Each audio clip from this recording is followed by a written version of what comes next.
2018 সালের নভেম্বর মাস, এক তরুণ আমেরিকার অ্যাডভেঞ্চার ভারতের আন্দামান দ্বীপপুঞ্জের একটি নিষিদ্ধ দ্বীপের দিকে এগিয়ে যাচ্ছিলেন। তিনি জানতেন সেখানে যাওয়া মানে আইনত অপরাধ। তিনি এটাও জানতেন সেখানে গেলে কেউ জীবিত ফিরে আসতে পারে না। তাও তিনি গেলেন ফলাফল তীরবিদ্ধ শৈল এবং চিরতরে হারিয়ে যাওয়া। আজ আমরা কথা বলবো উত্তর সেন্টিনেল দ্বীপ নিয়ে, আধুনিক পৃথিবী থেকে সম্পূর্ণ বিচ্ছিন্ন এই সভ্যতা, যারা গত 60,000 বছর ধরে বাইরে কাউকে সেখানে পা রাখতে দেয়নি। কিন্তু কেন তারা এতটা হিংস্র, আর ভারত সরকার কেন সেখানে যাওয়া নিষিদ্ধ করেছিল, সম্পূর্ণ কিছু জানতে পারবেন এই ভিডিওতে। তো ভিডিওতে যারা যারা এখন লাইক করে নেই, লাইক করে দিন, আর চ্যানেলটাকে সবাই সাবস্ক্রাইব করে দিন। বঙ্গোপসাগরের বুকে অবস্থিত এই দ্বীপটি দেখতে সুন্দর বলে মনে হলে এটি আসলে একটি মৃত্যুপুরী। এখানকার আদিবাসীদের বলা হয় সেন্টিলেজিস। তারা পাথরের যুগের মানুষের মতো জীবনযাপন করে। তারা না জানে আগুনের ব্যবহার সঠিকভাবে, না জানে চাষাবাদ, অথচ আধুনিক প্রযুক্তির এই যুগেও তারা নিজেদের অস্তিত্ব টিকিয়ে রেখেছেন। তো তাহলে চলুন জেনে আসে তারা এত হিংস্র কেন।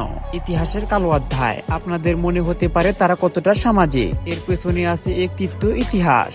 1880 সালে ব্রিটিশ অফিসার মরিস ডিলার পোস্টম্যান এই দ্বীপে জোর করে প্রবেশ করেন এবং কয়েকজন আদিবাসীকে বন্দী করে নিয়ে যান। মূল ভূখণ্ডের জীবাণু ও ভাইরাসের সাথে তাদের শরীরে কোনো প্রতিরোধ ক্ষমতা ছিল না, ফলে অনেকেই মারা যান। এই ঘটনা তাদের মনে বাইরের দুনিয়ার প্রতি এক গভীর ঘৃণা ও ভয় জন্মিয়ে দিয়েছিল।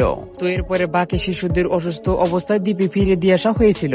সম্ভবত সেই থেকে তারা শিখেছে বাইরের পৃথিবীর মানুষ মানে যমদূত। তারা ফিরে গিয়ে সম্ভবত তাদের গোত্রকে সাবধান করে দিয়েছিল, আর সেই থেকে সাদা চামড়া বা অন্য যে কোনো মানুষকে দেখলেই আক্রমণ করতে হবে। আর সেই থেকে তারা বাইরের দুনিয়া কেউ গেলে তাদেরকে মেরে ফেলতো। ধারণা করা হয় এখানে 50 থেকে 400 জন আদিবাসী বাস করত। তারা গত 60,000 বছর ধরে বাইরের পৃথিবী থেকে সম্পূর্ণ বিচ্ছিন্ন। তাদের ভাষা, তাদের ধর্ম, তাদের সমাজ ব্যবস্থা সবই আমাদের কাছে এক বিশাল রহস্য। তো এরপরে 2004 সালে ভয়াবহ সুনামির কবলে ভারত মহাসাগরে লাখ লাখ মানুষ মারা গিয়েছিল।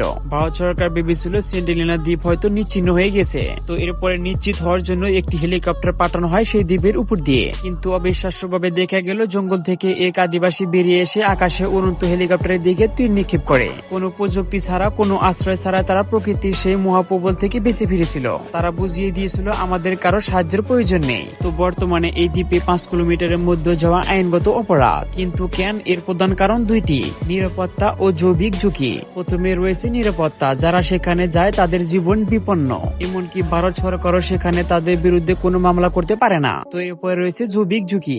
এটি সবচেয়ে বড় কারণ। আমাদের সাধারণ সর্দি কাশি আমাদের কাছে মামুলি ব্যাপার, কিন্তু সেন্টিনেল দ্বীপে এটা একটা ভাইরাসের মতো।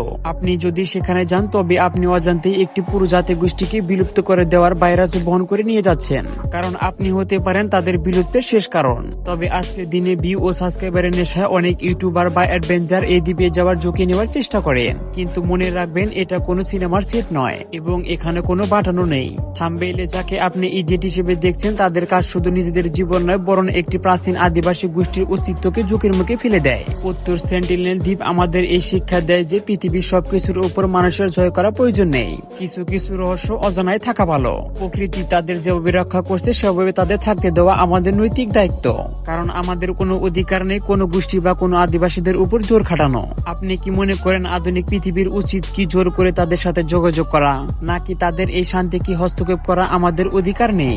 আপনার মতামত কমেন্টে জানান। তবে আমার মতে তাদের উপর হস্তক্ষেপ না করাই ভালো। তাদের জীবন তারা কিভাবে চালাবে তাদের ব্যক্তিগত ব্যাপার, আমাদের কিছু না বলেই ভালো। তো আজকে ভিডিওটা এ পর্যন্ত। এরকম আরো ভিডিওর জন্য সবাই ভিডিওতে লাইক করে চ্যানেলটাকে সাবস্ক্রাইব করে দিন, আর নেক্সট ভিডিওটার জন্য অপেক্ষা করুন, কারণ নেক্সট ভিডিওটা আরো অনেক ধামাকার হতে চলেছে। তো সবাই ভালো থাকবেন, টেক কেয়ার, আল্লাহ হাফেজ।